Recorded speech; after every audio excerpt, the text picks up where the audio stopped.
Hello, folks, and welcome back to the program. This is Chris live in central Pennsylvania for once again another in our series of South Africans who've relocated to the United States under President Trump's Refugee program for those relocated suffering from racial oppression, unjust racial oppression in South Africa, or persecution, perhaps that's a better word to use. Morning, Steenkamp, thank you for the 14-rand super chat.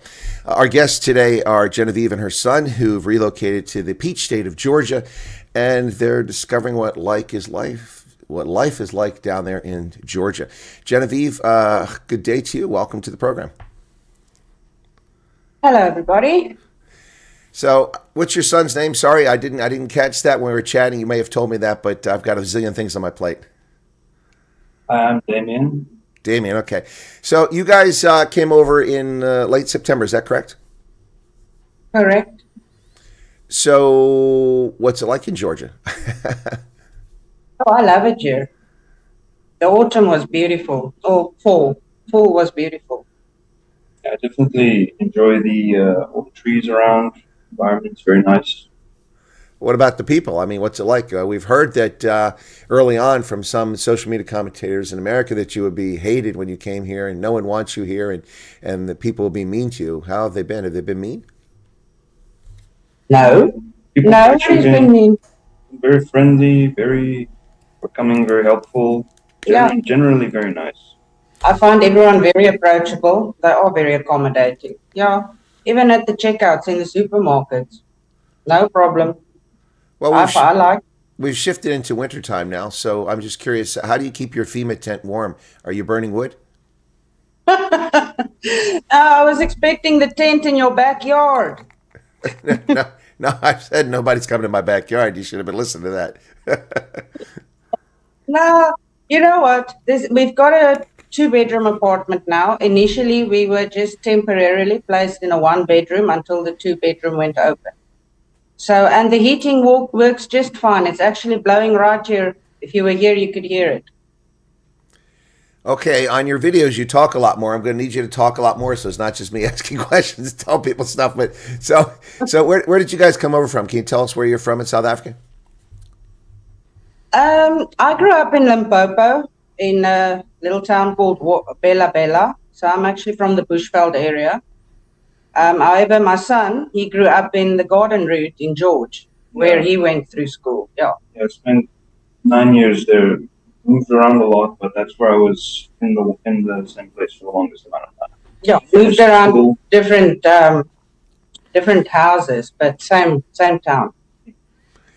And you guys were interested in the refugee program for what reason? Did bad things happen, or you just had a fear of what was going to happen based on events? So why did you want to come to the States to get out of Southern? The way I saw the political climate escalating, and I mean, honestly, it's what I said in my pre-screening interviews as well, is like, you see these things happening throughout the years and you expect it to, right enough. Of course, there's going to be a lot of controversy in a government changeover like that, but you keep waiting for it to get better and you just see things going from bad to worse. And yeah, I was actually following the American, the election here, the previous year, last year. And that's where it started. I was like, you know what, I just wish I could get out of this country because you get so tired of literally looking over your shoulder when you're walking. Because we never had transport much, so we did a lot of walking. You become a pedestrian. So how did you find out about the program?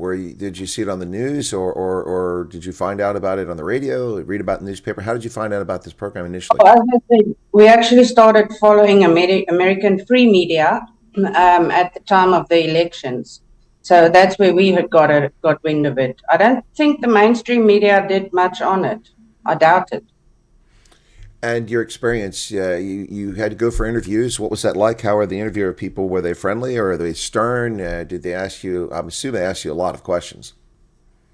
Yeah, a lot of questions. The people from Kenya weren't stern at all. They were very sympathetic. They were very, very kind, very forthcoming.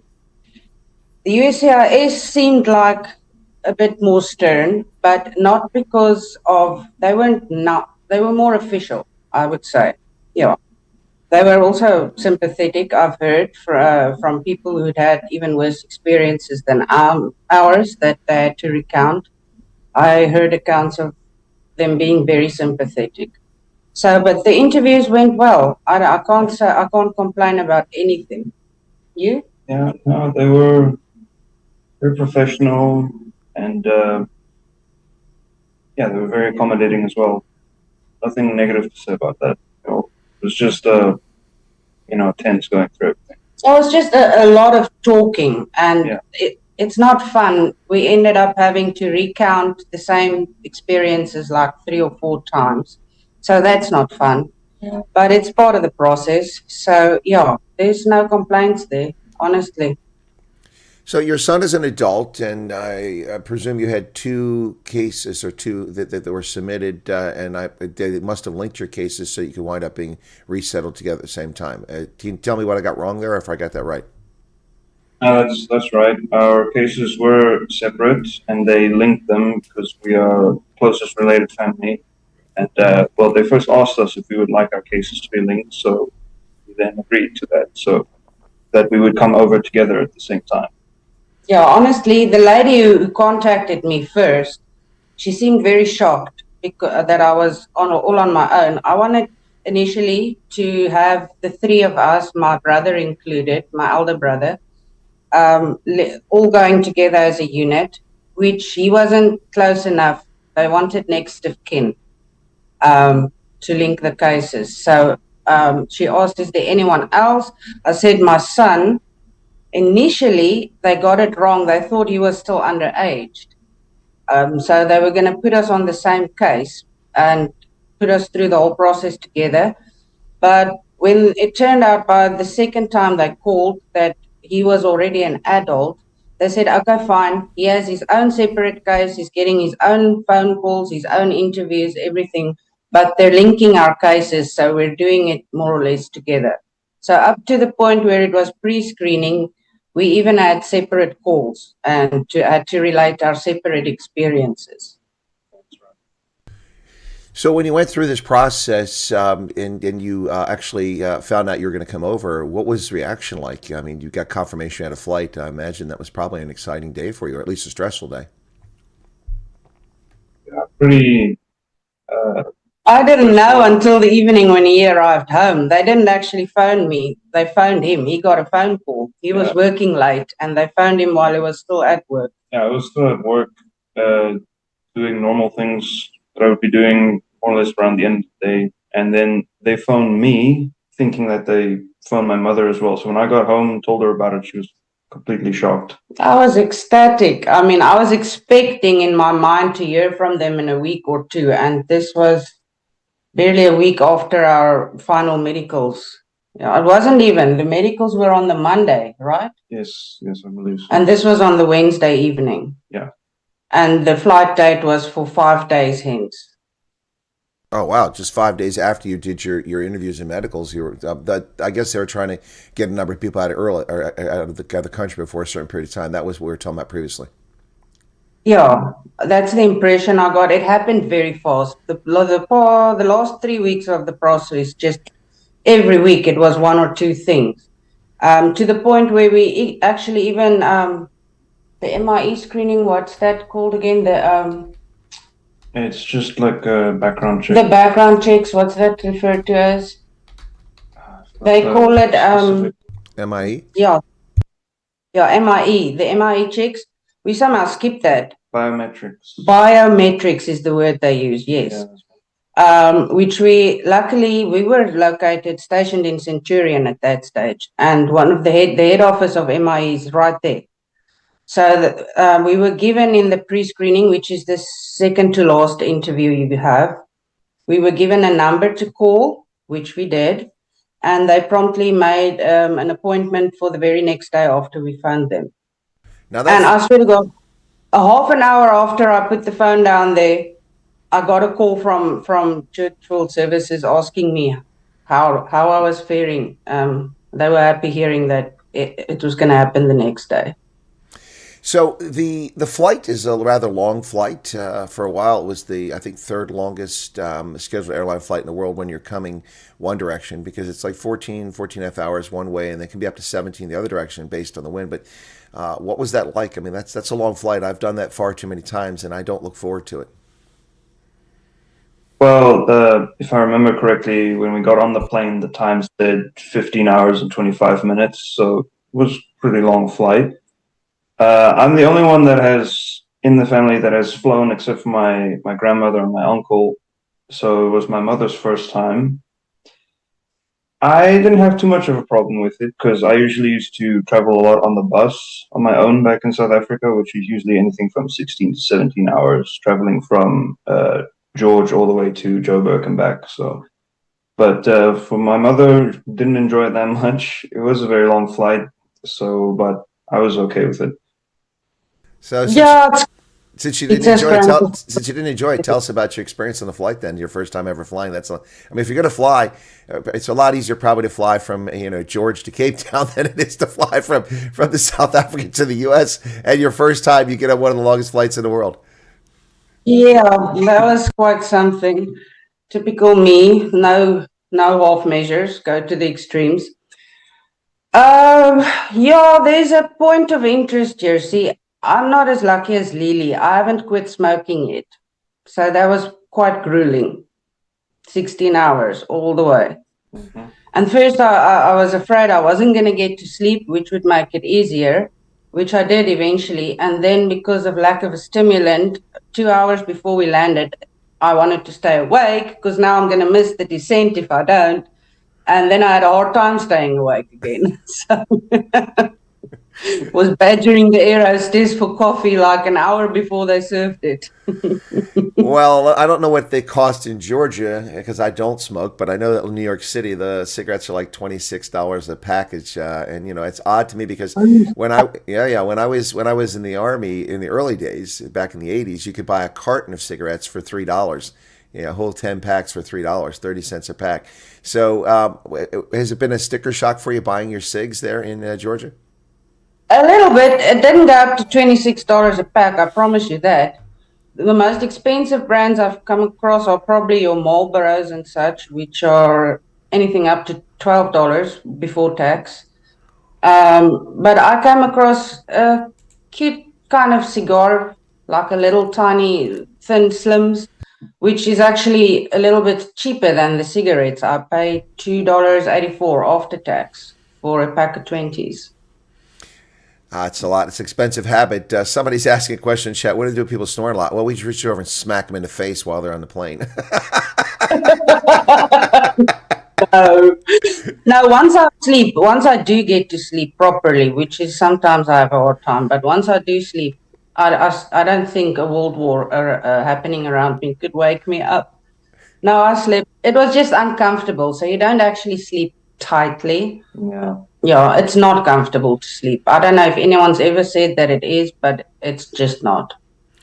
So, what's been the most exciting or the best experience or best thing you've enjoyed so far since arriving in Georgia? I'm guessing it's not the KFC. We haven't even tried KFC. No, we haven't even seen one around here. I've seen two McDonald's, seen a Chipotle, and a few Waffle Houses. Haven't been to any of them though. I haven't even seen a single KFC. So what's been the best part though? Yeah, I had a nice experience. Our other South African yeah. neighbor across the street is friends with the neighbor next door to him. And he invited us both to a soccer game about a month ago at the Mercedes-Benz Stadium in downtown. So I went to watch a soccer game between Atlanta United and Washington United. That was a pretty nice experience. Well, Yeah, I don't know. I don't know about that. Soccer being a nice experience, I'll have to take your word for it. It is. So I've never been to a soccer game, so but it was nice. I liked the whole vibe, the atmosphere, and the game itself was actually a very good game. Atlanta was in the lead for about 3/4 of the game until right at the end when the Washington scored a goal. Then we almost got another one multiple times, so it was a very close game. Yeah, I haven't had any wow experiences, except I'm shocked at the amount of trees in the city. This is a city, and half the time, even next to the highways, you find it looks like a jungle. So I enjoy that it doesn't have that big city feel as much as I expected it would. Yeah, it actually seems pretty rural for a city, I guess. No, downtown is basically urban jungle. And I was shocked when we moved into our flat. Even the first one, they look very similar. It's just the one has one bedroom, the other one has two, the current one. Um, because it looks so quaint. It's beautiful. We're in such a nice neighborhood, and I've since discovered the neighborhood that we're in is pretty sought after because it's rather calm. It's a very nice neighborhood. Now, you mentioned the South African neighbor. Is this someone that lives in the States on their own, or are they also part of the refugee program? Shame. Yeah. He arrived about 3 weeks before us, though. Shame. He was the first one to arrive that had been processed through the agency that's processing us for months. They'd been closed until he arrived. Well, you touch So on he a was point. You touch on a point there. A lot of these organizations that are not for profits that are actually making a ton of money off the U.S. government and taxpayer by resettling refugees are very much bumhurt that Trump suspended the program back in January for 90 days. He's reopened it, but he is really not letting a large flow. There have been some Afghans, not anymore, not after the shooting in D.C., but there were some Afghans and others who had come into the country in the interregnum, which the press lied about and failed to report. But for the most part, they have to lay off all the people who work for them, and so their feelings are hurt, like Church World Services, and they run around and run the program down. So it sounds like he was one of the first ones to get in, processed by the agency that hadn't done it for ages. So he put them back to work. They should thank him.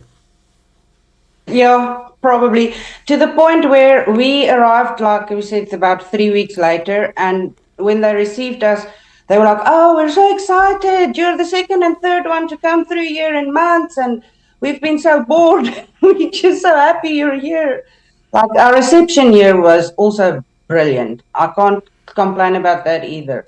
I have to add that because it's notable. Look, it's not Church World Services, it's a different agency, but they have gone, for us, in our experience, above and beyond.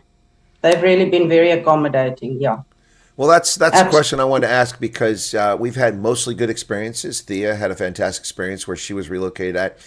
Folks in Las Vegas had a good experience and a few other places, Texas. But there's also been a couple cases of either misunderstandings or in one case just outright neglect, which I actually intervened in. And I think it's just a question of who the local person was that were just an ass.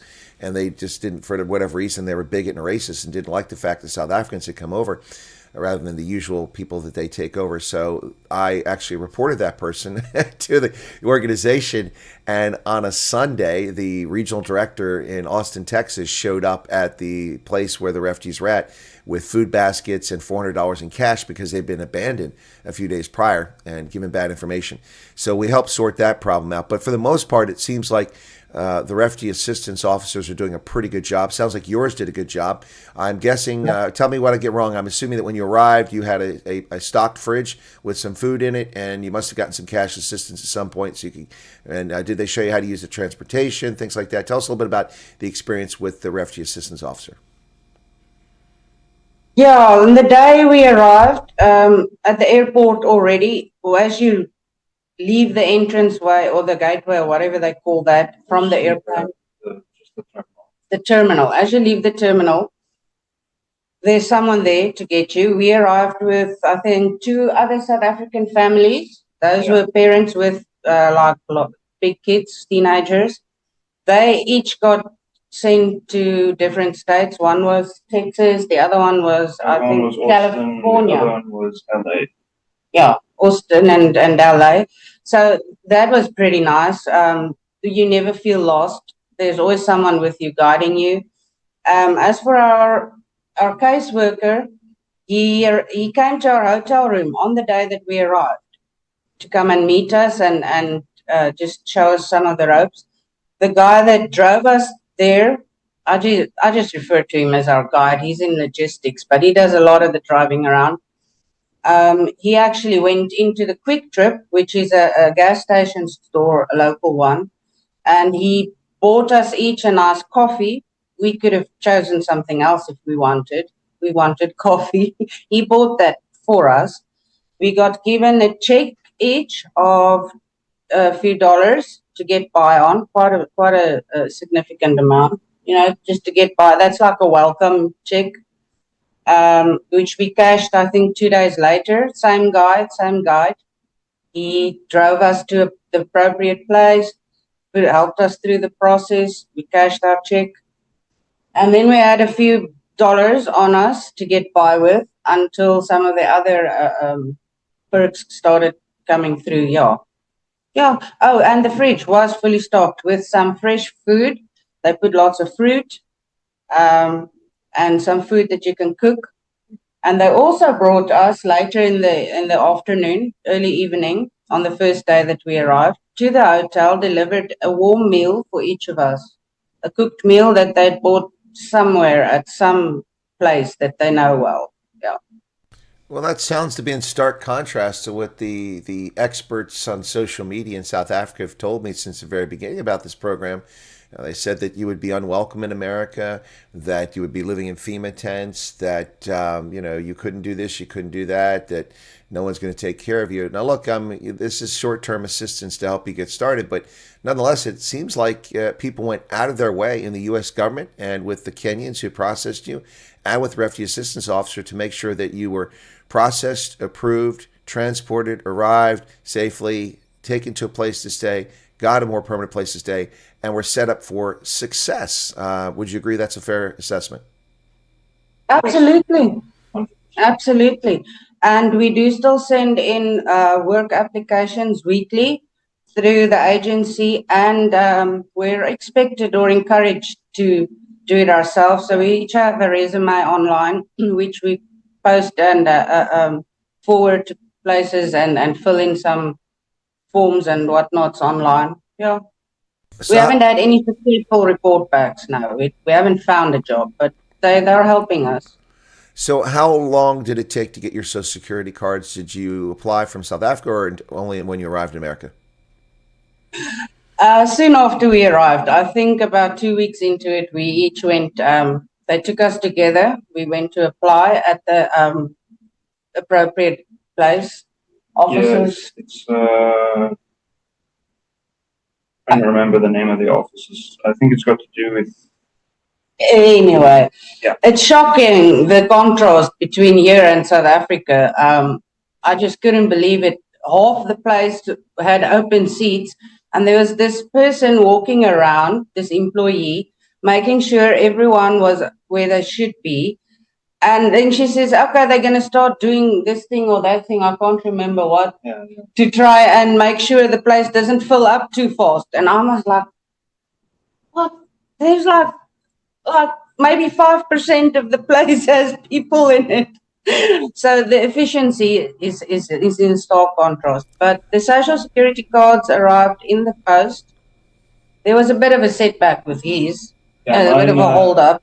Mine was posted to a wrong address because the person that I was working with didn't take it down right. Down the correct address, so I had to wait a while longer. But then mine got recorrected to the correct address, so now I have mine as well. That was a bit of a process. So he only received his 6 weeks about after he applied, which is about 2 months after we arrived. All in all, I received mine within the week though.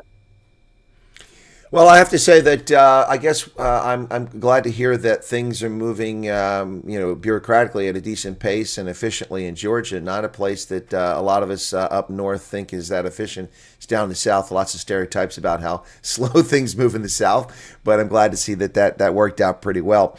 So you've got your Social Security numbers. You are applying for jobs. Unemployment's pretty low down there. What sort of job have you applied in the career fields that you have experience in, or are you just doing shotgun blast and sending out resumes all over the place? Yeah, a little bit of that. Yeah, kind of just looking at what's available, and because the thing that they have told us, they showed us how the public transportation works, so we know how to take the trains and the buses. However, they're not the most reliable. The trains are fine, but they don't go everywhere. The buses do go almost everywhere, but times can vary. The schedule. sometimes you wait 50 minutes for a bus. Other times you can wait about an hour or more. So trying to look for a job that's a bit closer so that I could cycle, because we have 2 bicycles that they gave us. Yeah, they gave us a bicycle each. We got the second one as we moved into our second apartment. So we pretty much mobile. But we are trying, we personally, when we send in applications, we're trying to go for something that's a bit more closer to where we stay. The guys at the agency, though, they're not too concerned about that. They will apply for you at any place that they have ties with or long-standing ties with, even if it's 30 miles out. It's like, It's 50 miles. or even 50. Unrealistic, especially if you don't have a car to get there, get to work. So it's not a good idea. Yeah. Well, frankly, 50 miles out is unrealistic. If you do have a car, I mean, that's an hour and a half drive. And in Atlanta, at rush hour, that can be a 3-hour drive. That's just crazy. I mean, I would never recommend that. I know Atlanta, unfortunately, all too well. I've been down there recently. I went down to cover the rugby team that was based in Atlanta several times a couple of years ago. And getting around Atlanta can take a couple hours around that beltway that goes all the way around the town. It's just, and it can be so frustrating at times. And so, yeah, I get that. It needs to be something near you that's reasonable. But are you concerned at all that your benefits will begin to expire and you've got to find work? Do you feel any pressure to get that going, to find a job? Oh, I was at first. I kept needling them though, and I kept being assured that we're not just going to be left high and dry. There's a process, a new like grant process. Like after the 3 months expire, if worse comes to worse, if worst case scenario you don't have a job yet, they will still be able to help you out. Yeah. It's not like you're suddenly going to sit with piling up bills and late fees and anything like that. They also assured us that even after we start working, if we ever feel pressured to pay like utilities and we seem to be running short, rather than getting late fees and falling behind, we should let them know and see if they can maybe give us a hand with that. So, yeah, ideally we need to find work within like a month or so. But if the worst does come to the worst, it's another process. Well, you did mention there's a Waffle House nearby. I'm sure they probably need some help there. The Waffle House, just suggesting. Listen, I mean, that's really popular down in that part of the country, Waffle House. In fact, I've eaten at a Waffle House a couple of times when I was down there my last trip down to Atlanta. Yeah, there's one on every corner, it seems. They did say that it's a nice place. We just haven't gone there yet, but we will. We'll go check it out at some point. Yeah, we're on a bit of a tight budget, see, so we don't actually go for takeout much. We rather buy the frozen meals and then we can just pop it in the oven. That's on a Friday usually. We make it a Friday thing. We just make normal meals in the stove.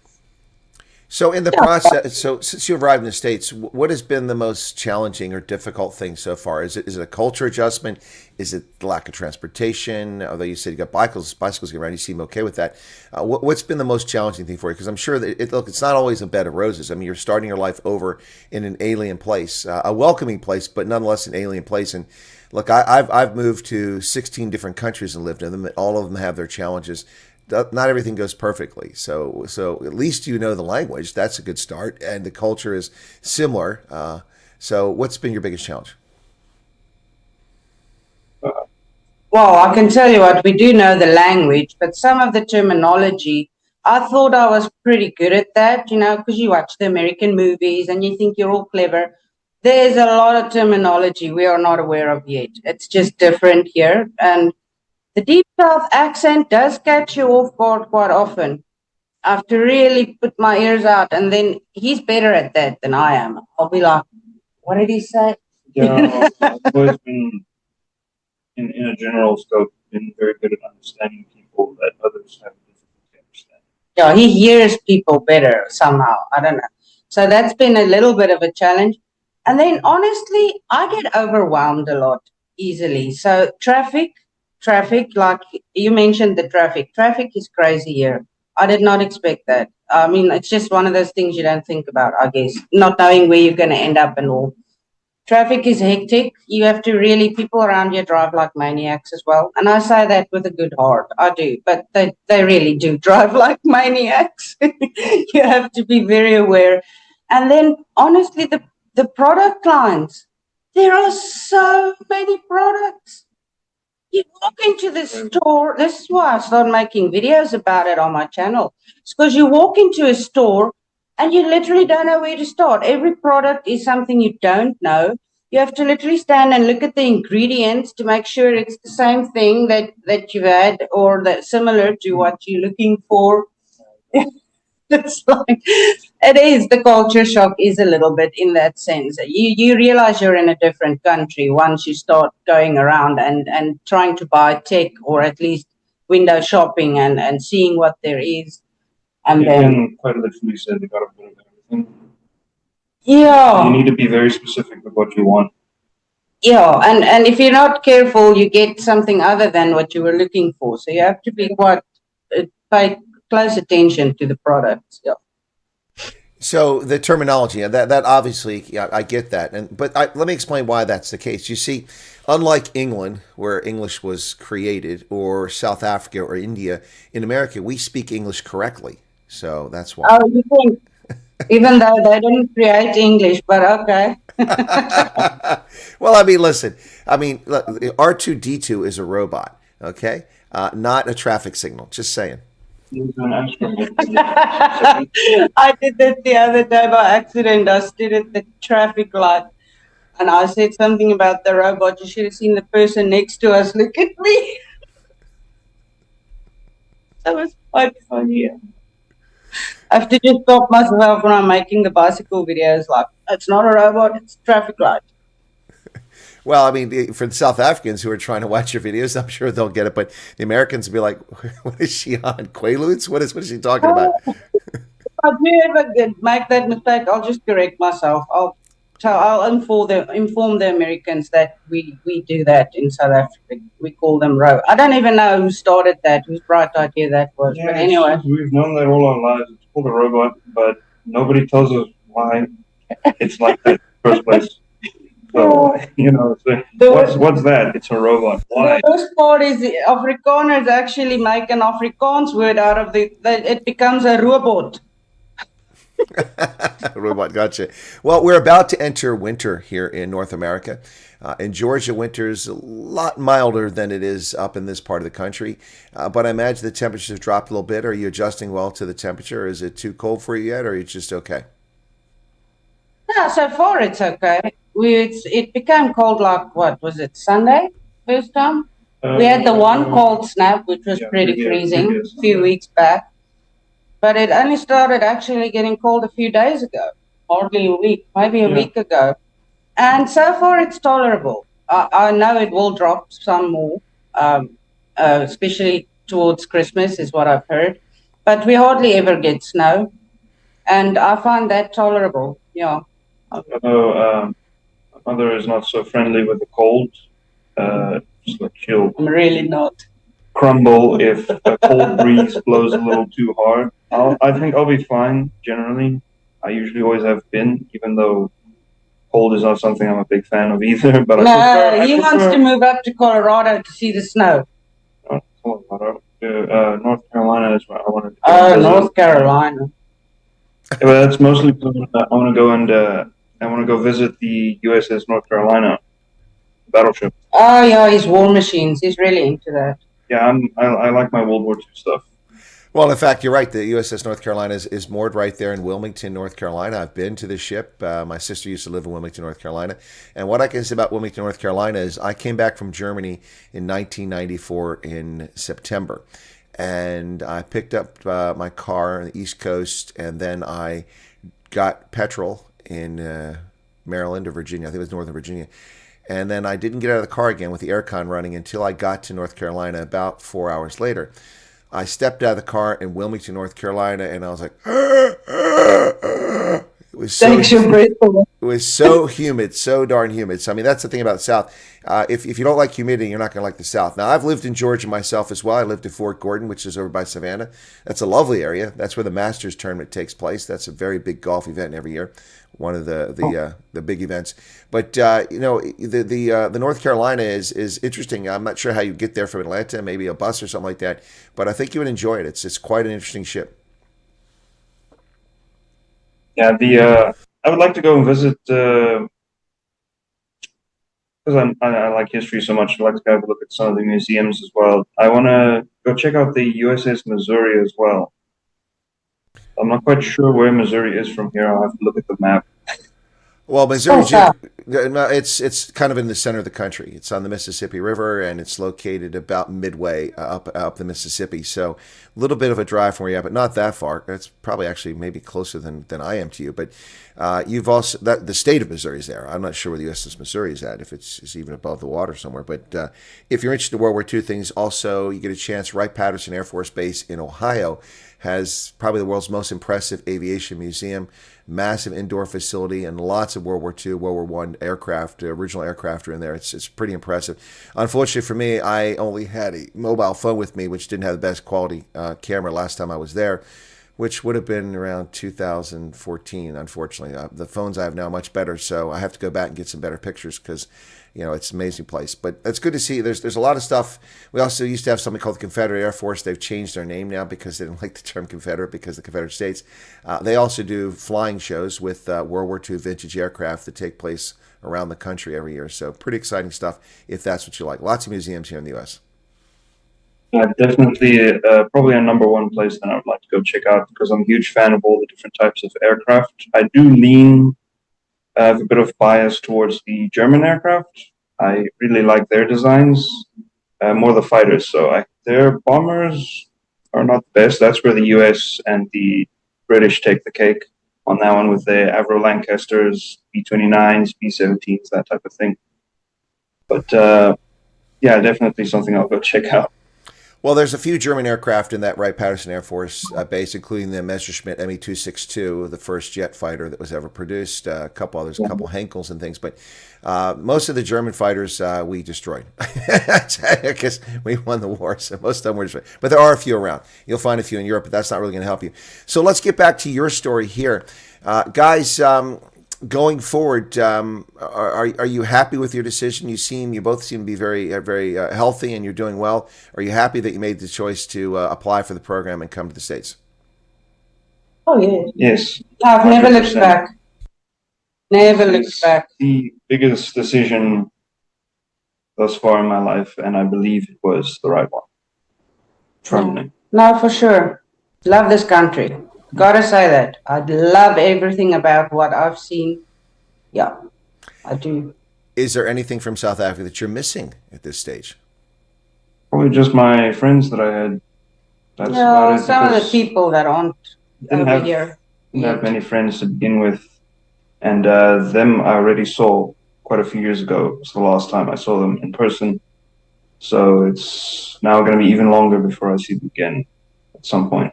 Yeah, there's some sadness considering, when you think about never being able to see the outer Nicklin Mountains, which I love.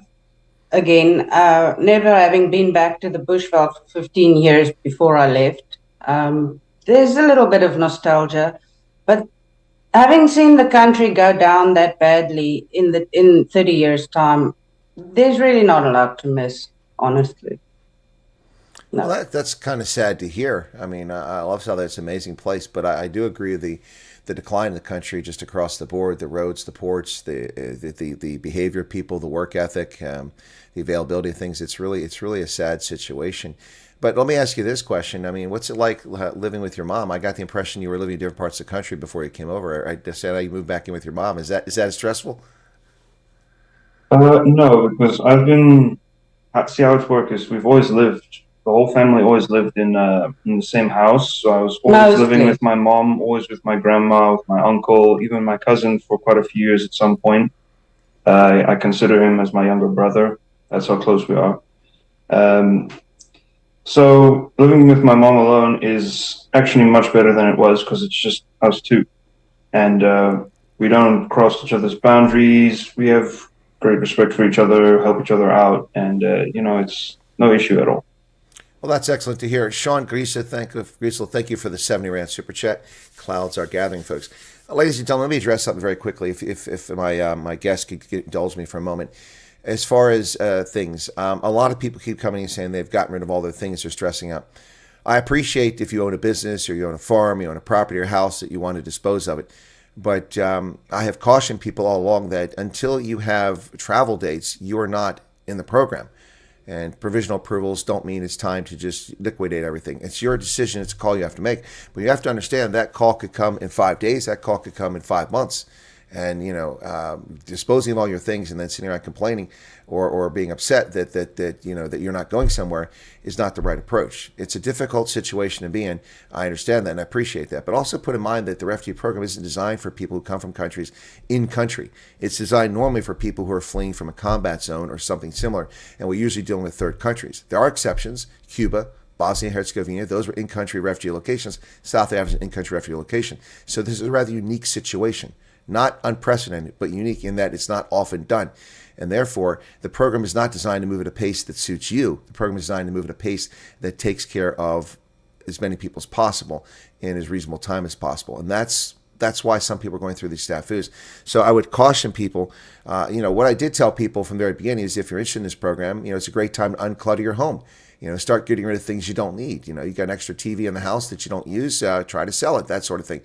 But if you liquidate everything, and you sit around and wait, it's difficult to give you an answer that's going to make you happy because you may have made the wrong decision. Of course, if you wait till the last minute and sell everything, try to sell it in the last minute, you may have to abandon things. But bear in mind that you're a refugee, not an immigrant. And if you want to be a refugee, then you want to be a refugee. If you want to be an immigrant, then apply for a visa, come to America, ship your goods over here on your own, pay the $40,000 to $50,000 in legal fees, and become a permanent resident over here. There's a difference here. So I don't say this with a lack of empathy. I say it with a stark reality of what's happening. You need to pay attention to what's going on. An awful lot of people, and this isn't directed at anybody currently in chat, but an awful lot of people aren't genuine refugees. They're simply economic migrants based on their comments. This is not a program for economic migration. This is a program for people suffering from unjust racial persecution. All right, Genevieve and your son, thank you very much for indulging me with that. So in your neighborhood that you live in, you said it's rather nice. You've been making videos. Genevieve, what got you, why did you start making videos? What was that all about? A funny story. I had that idea on the back burner. I was gonna maybe collect some data and start posting in maybe a few months or a year from arriving here. But the ones that became too long to post on WhatsApp to my friends group, they kept needling me.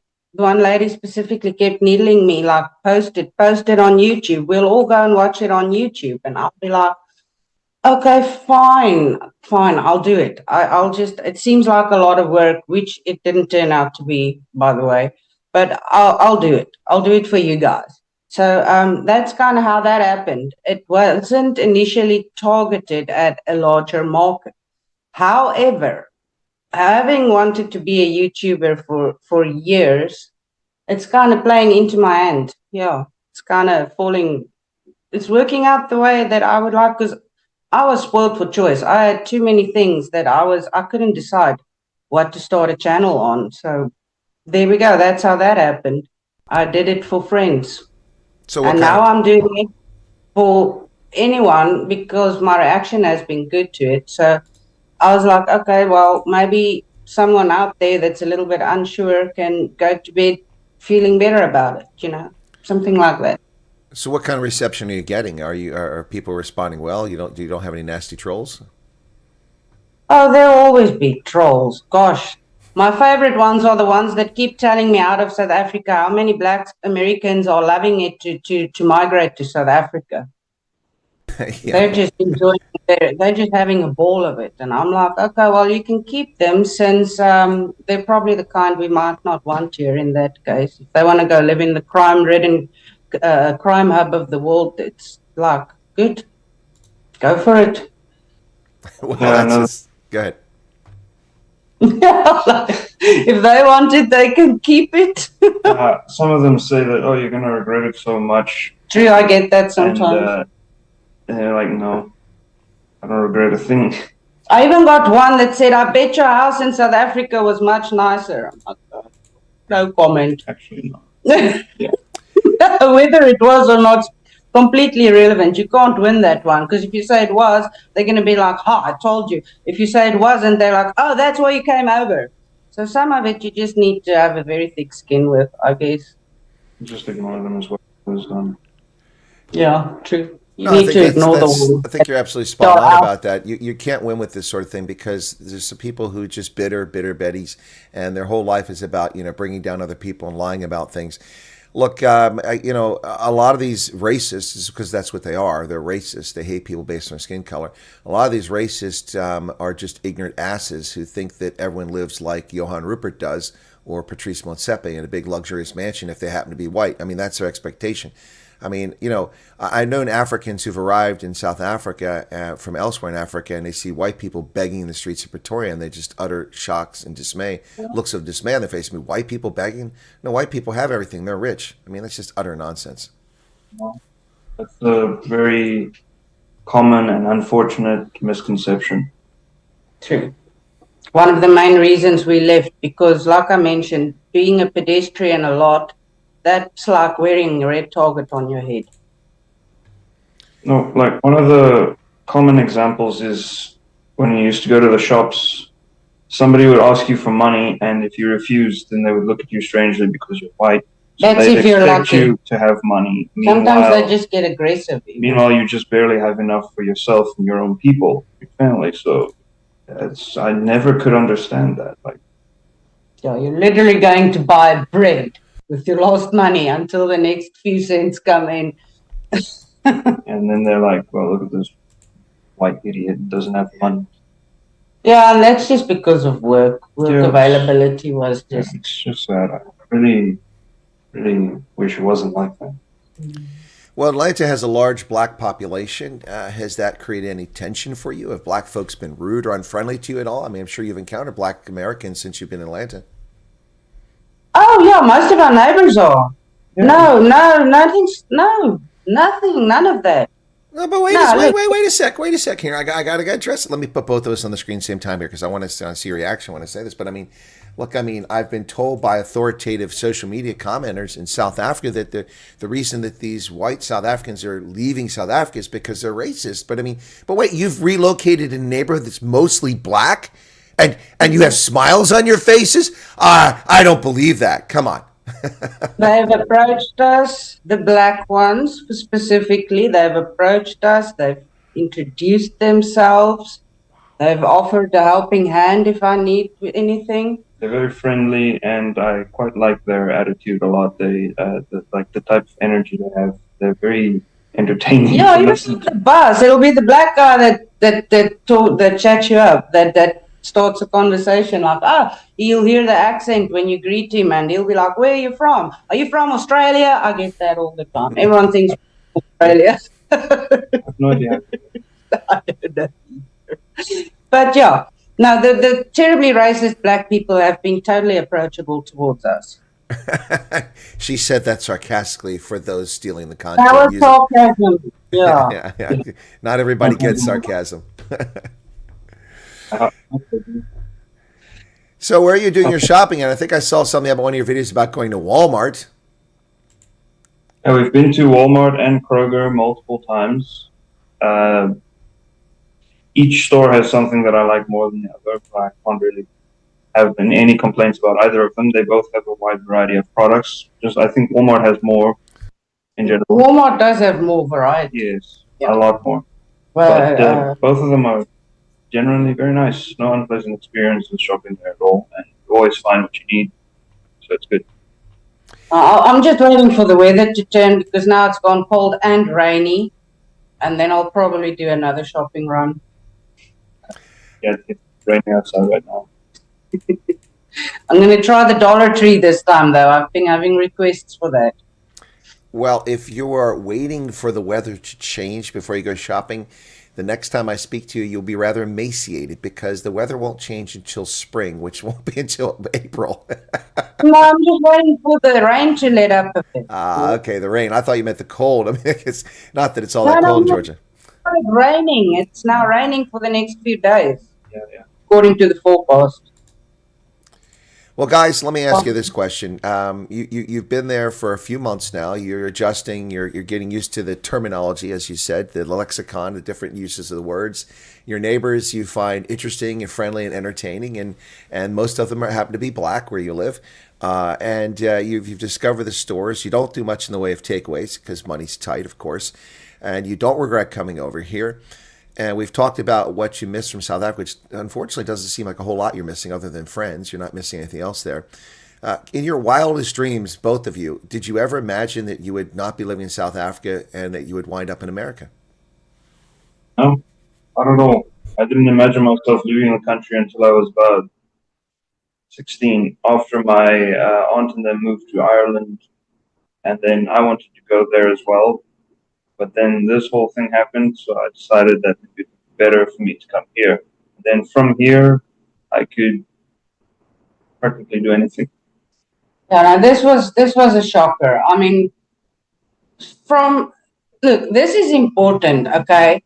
The reason I feel this was a godsend in a very literal manner for myself is this announcement was made public to the world about the refugee program on my birthday this year. So I never imagined, but from that moment, like I only found out the day afterwards because of the time gap. But from that moment, I had no doubts. But before that, I was just kind of wishful thinking, like, yeah, I want to be in America. So, no, I didn't imagine for a long time that I'd be leaving the country, especially not this suddenly. So as we go forward here, what are you hoping? I mean, obviously hoping to find some decent employment, put some money in the bank. We know that he wants to go see the USS North Carolina, which isn't too far away. That's doable. That's achievable. But long term, do you see yourself living in Georgia? Or have you thought about, you said he wants to go somewhere, but that's a trip. It doesn't sound like he's talking about moving. Have you thought of moving elsewhere? The reason I ask is because a number of refugees who have arrived in the U.S. have already relocated different places. Some folks in Iowa went to Kentucky, others in North Carolina going to Midwestern states. Charles, of course, famously arrived in Buffalo, New York and said, nope, and went to South Dakota instantly. So some people move around, and that's the thing about America. You're not chained. But I ask that because if you do that, my caution would be that at least wait a few more months till you're settled and you exhaust all your benefits and you have some employment opportunities. But it sounds like you're comfortable where you're at least for now. Yeah, that's right. Even our agency, our caseworker did say that if you want to move, we're more than welcome to. He does recommend that we do stay here for a few months, though. And one of the things he did stress, though, is if, say, I get a work opportunity in a different state and it requires me to move, then I should take it. So, especially if it's a very good one, just as an example that he gave. So Yeah. that would be the only plausible reason to move before all of our assistance is given. Personally, if I move, it'll just be to a more rural part of Georgia. I've taken to the state. I take a while to settle in. I don't like adjustment much. I don't do well at it, is a better way of putting it. It takes a while for a place to grow on me. So I've been pleasantly surprised because I didn't know nothing about Atlanta when I got here. And so far, I've been pleasantly surprised. And I think I might just stick around in Georgia. I like the weather. The tropical climate suits me. It's good for me. Well, you can have that weather. I'll take a hard pass on that. That's not my kind of weather. It snowed here in central Pennsylvania this morning. I'm happy about that. I don't mind that at all. But you can have that heat and humidity. It's brutal. I mean, it's really. I find myself when I'm in the deep south, trying to get back to the automobile or get inside the door of a building as quickly as possible. I don't care for that sort of thing. And sadly, of course, I've spent a lot of my life living in Africa, so it's the same sort of thing. But Georgia has definitely got a lot of opportunities. Coca-Cola is headquartered in Atlanta. A number of the businesses, Delta Airlines is headquartered in Atlanta, Global Airline, a lot of the businesses. There's some tech located there these days, but a lot of opportunity. But then America has a lot of opportunity. Unemployment nationally is at 4.1%. Some states are below that, like Iowa, at like 1.8%. It's pretty crazy how low unemployment is there. But I'm glad that you guys are adjusting well. And what advice, Genevieve, would you have for someone that is interested in the program? Would you advise them if they have any interest? If now, I'm not talking about if they're economic refugees, that please don't bother, because it's not about economic refugees. But if you've been a victim of unjust racial persecution, or you have legitimate fear that you're going to be a victim of it, for those folks, Genevieve, what advice would you give them? Would you advise that they do now it's an intake questionnaire? That's how they do it now. Should they do the intake questionnaire? And would you guys went pretty quickly, so I don't know if you could advise them to be patient, because you went a lot quicker than many people. But what kind of advice would you have for people that are interested in the program from South Africa? Yes, I would. I actually do. I have been advising a few people that seem to have some doubts. I would advise anyone that's suffered the racial discrimination and that has a genuine fear of it. I do advise people to go for it. And yes, look, I'm very closely connected to quite a large group of people who are all in various stages of the process. And yes, things have been going slower. Personally, I would tell them to keep the faith.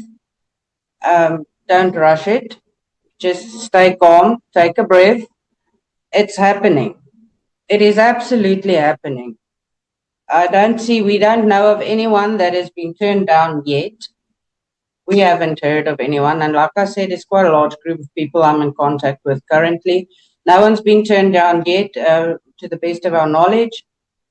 Just stay truthful, stay honest, stay open, and give it time.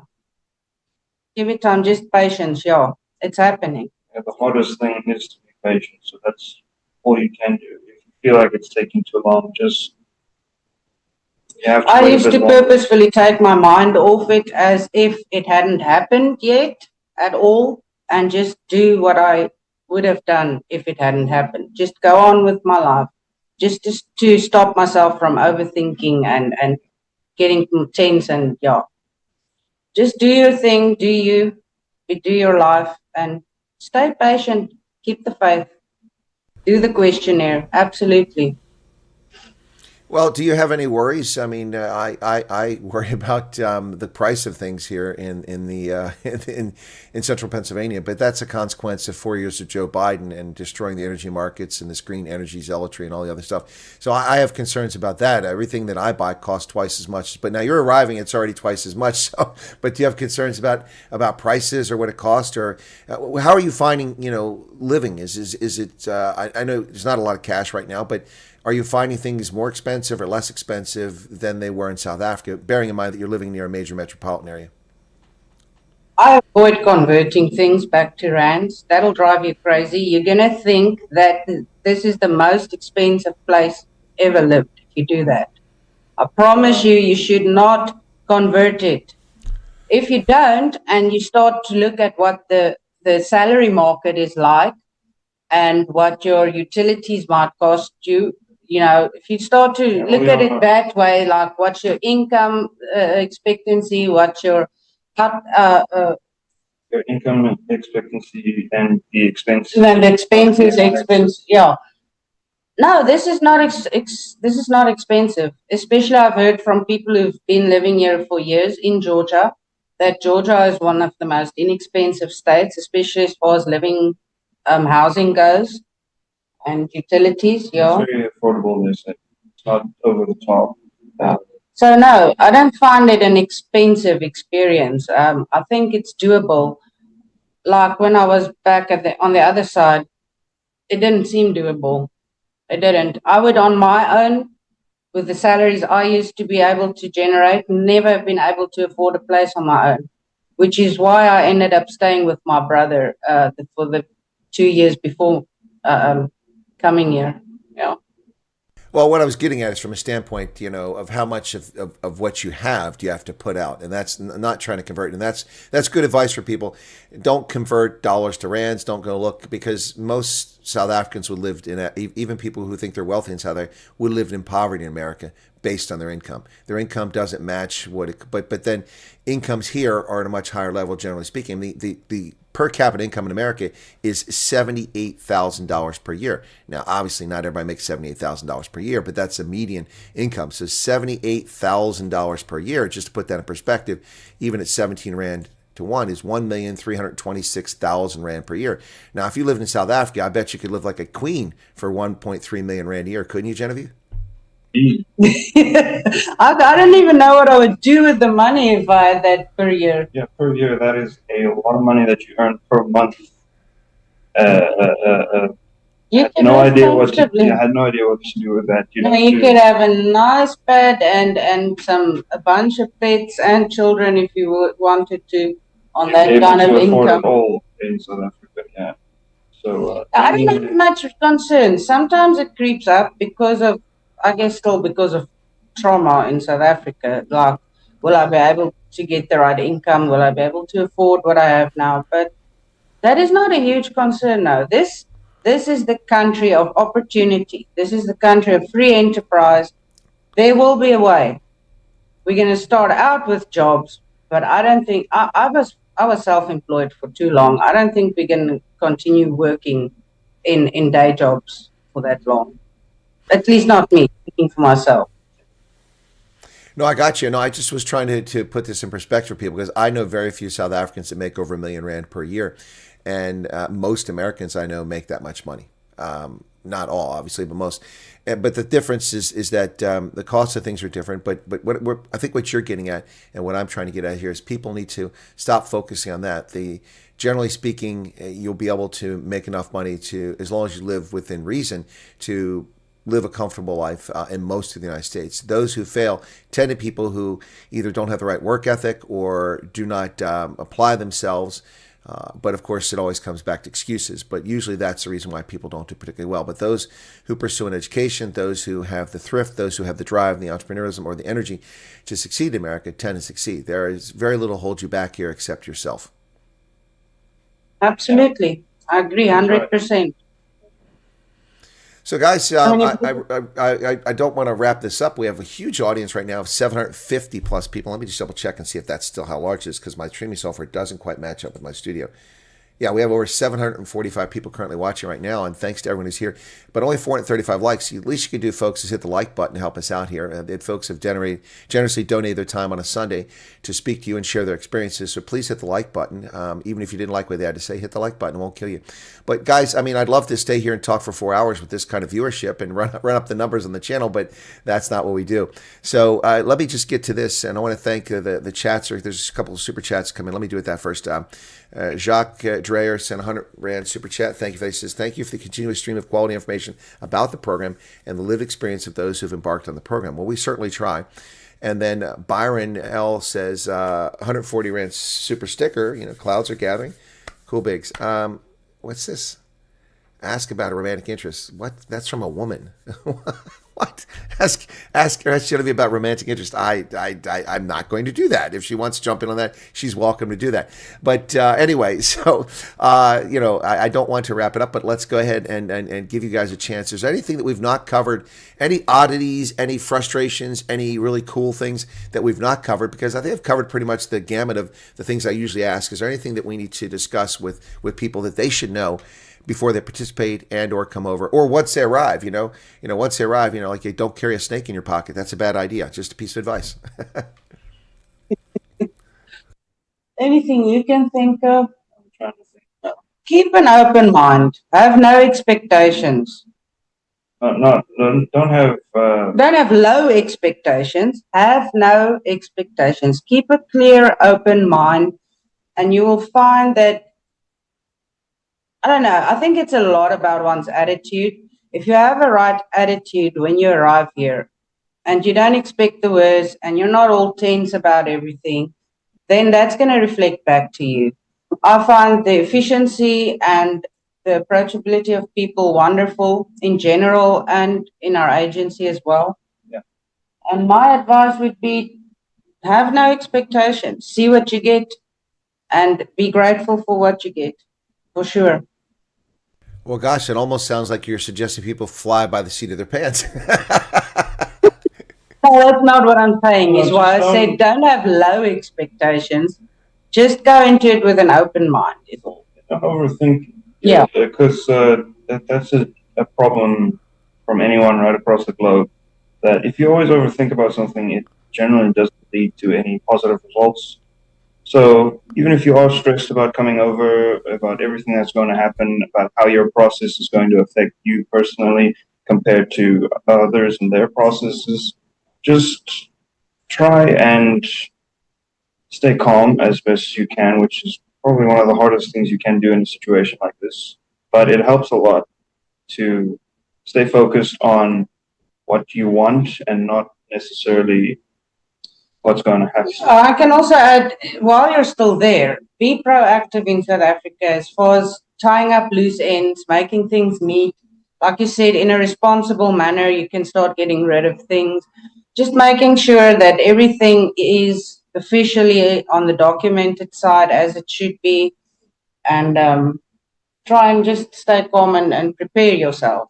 Be prepared, but don't overthink, overanalyze. Don't be stressed about it. If that's even possible. I know I'm not one to speak. It happens to the best of us, but ideally, that would be what the advice I could give.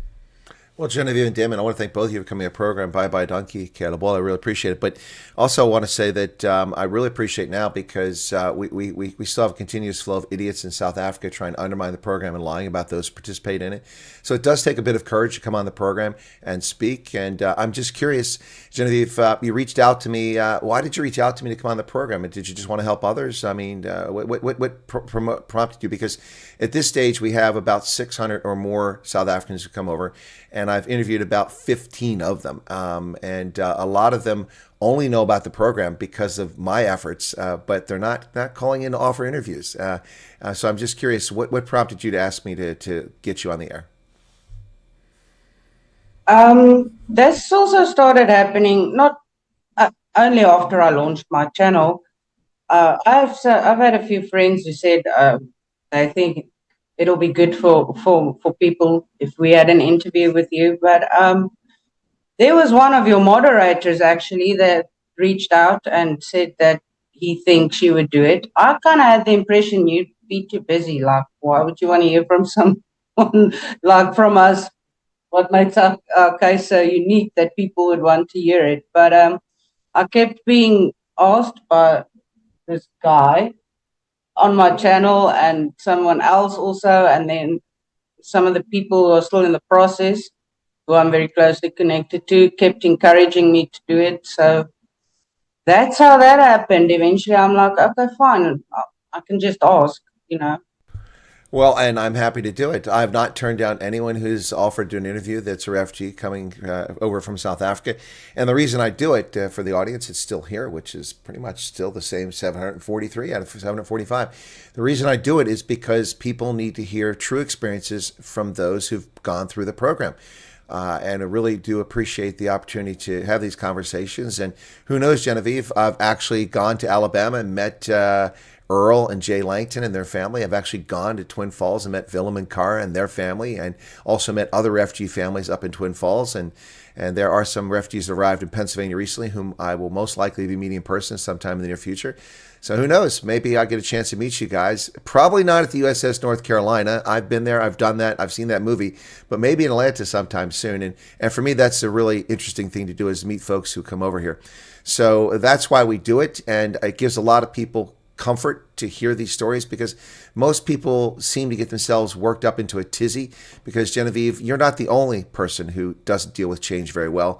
Most people don't deal with change. They're not comfortable moving. Even Americans, although Americans are very mobile, we tend to move in our lifetimes an average of 4 times a minimum. Most Americans on average, which means a lot of Americans move more than 4 times. But we're probably the most mobile people in the world. And even a lot of Americans have trouble with change. So for those who have trouble with change and picking up the stakes and moving elsewhere, it's important to see that people can do it, and it is possible. And for that, I want to thank both of you coming on. And thank you. I'm guessing my moderator was probably Hendo that was pestering you about coming on. Correct. Yes, that's the guy. Well, Hendo is a color fellow that lives in the UK. He's one of the OG when it comes to refugees. He fled South Africa back in the 1990s and moved to the UK. But that raises a question before we go. Not everyone has the experience, but when you were processing the place you went through, without mentioning where it was at, did you see any folks who would have been colored or Indian or maybe even black that went through the processing when you were doing it? Oh, yes. We They were, saw one Indian family. It was just the father, the mother, and the daughter. and two little kids. No, it was two little kids, Or was wasn't there it? two? I think it was a little brother and sister. They were Yeah, there was a definitely Indian there was guys. a little brother as well, but they were of Indian ethnicity. So Yeah, that's the only ones we saw, but that was in the pre-screening interview already. So yeah, no, they definitely are. Well, I'm pretty sure they made it through. it's important to point it out because the media the media is just going to melt down the first time that Indian and or colored family or a black South African who's come over the program does an interview on my channel. They're just going to absolutely going to melt down because they are convinced and they are telling people repeatedly that this is for farmers and it's for Afrikaners. But in fact, many of the white South Africans come over aren't even Afrikaners. They're not even Afrikaners. So we know that to be a lie. But anyway, guys, thank you so much. I really do appreciate it. How do you feel? Do you feel you were treated fairly in this conversation? of course, Yeah, don't feel that yeah, anything wrong no, for went on sure. here. Everything was perfectly normal. Yeah, I had a little bit of nerves. That just happens. I suffer from some hidden form of anxiety that pops up sometimes. But yeah, it all went very smoothly, very nicely. Thank you very much for having us. No, it's my pleasure. And look, I'll leave an open invitation a few months down the road if there are changes in life, and hopefully it gets better, not worse. But even if it gets worse, happy to entertain that and have you back on the program if you want to share some news as things progress. I mean, life is a journey, and things we don't know about await us. We'll see how it goes. But you're welcome to come back on the program at some point if you like. And again, bye bye, Donkey. It's always a pleasure, and thank you for being here. Thank you so much. Thank you, sir. Our pleasure. All right, guys, I'll let you drop off, and I'll be sure to put the link to your channel below the description of the video. Just have Hendo send that to me real quick, or one of the mods in WhatsApp, and I'll put it there because I didn't have it handy. Anyway, I'll let you drop off here, and then I'll wrap it up because it's time for my news program, which is about 15 minutes tardy. We've run over a little bit with that. So, all right, I'll let you guys drop off the show. All right, folks, that's going to do it for this conversation. Let me just help them get in the waiting room, then they can figure out how to drop off there. And put there... in waiting room. Okay, there they go. So in the waiting room. Not everybody has the experience to have done this in the past. So now they're in the waiting room. Those drop off when they're done. Thank you for tuning in for this one. Again, I do them as often as I get reasonable requests to do it. And I'm asking anyone, particularly Indians and colored South Africans who've come over to the U.S. in this program, please feel free to reach out to me and we'll get you on the program. And anyway, there's a lot of people who are bumhurt about this program. And frankly, that's their problem.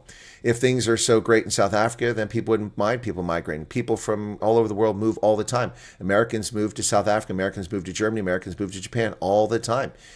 Germans move all over the world. They live everywhere. So, why are people so bumhurt that people are leaving and, that they're able to get out? It's because they know things are bad and they're trying to lie about it. Anyway, Waffle House, excellent employer. I didn't know that they had great benefits. That's news to me. I just know that they have decent food. Be sure to hit the like button, folks, if you haven't done that already. I would appreciate that. And we've got 583 likes, 681 people still here, approaching 4,000 viewers on the stream. Thank you so much to my guest, Genevieve and her son, Damon. It was a pleasure to have them on. I will be doing the news, but you have to give me about a 5-minute break. You're going to be automatically redirected to the news. After that programming announcement, Sir Ramaphosa plans to talk to South Africans tonight, probably about the G20.